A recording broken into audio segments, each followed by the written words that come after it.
একসময় বৃন্দাবনে কৃষ্ণের এক ঘনিষ্ঠ বন্ধু ছিল। নাম ছিল সুদামা। গরিব ব্রাহ্মণ, কিন্তু হৃদয়ে ছিল নিখাদ ভালোবাসা। সময়ের সাথে কৃষ্ণ হয়ে উঠলেন দ্বারকার রাজা, আর সুদামা রয়ে গেলেন দারিদ্র্যে।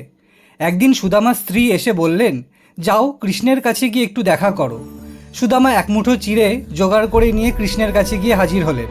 দ্বারকার প্রাসাদে পৌঁছতে দরওয়ানরা তাকে চিনতে পারল না, কিন্তু খবর শুনে কৃষ্ণ দৌড়ে এলেন, বন্ধুকে জড়িয়ে ধরলেন। চোখ তার ভিজে উঠল। কৃষ্ণ হেসে জিজ্ঞাসা করলেন, কি এনেছো সুদামা?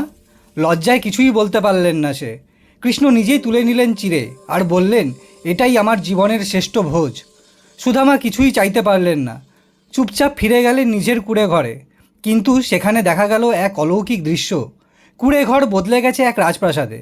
কৃষ্ণ বুঝিয়ে দিলেন, বন্ধুত্ব সম্পদে নয়, ভালোবাসায় গড়ে ওঠে। সত্য বন্ধুত্বে সামান্য চিড়েও সোনার মতো মূল্যবান।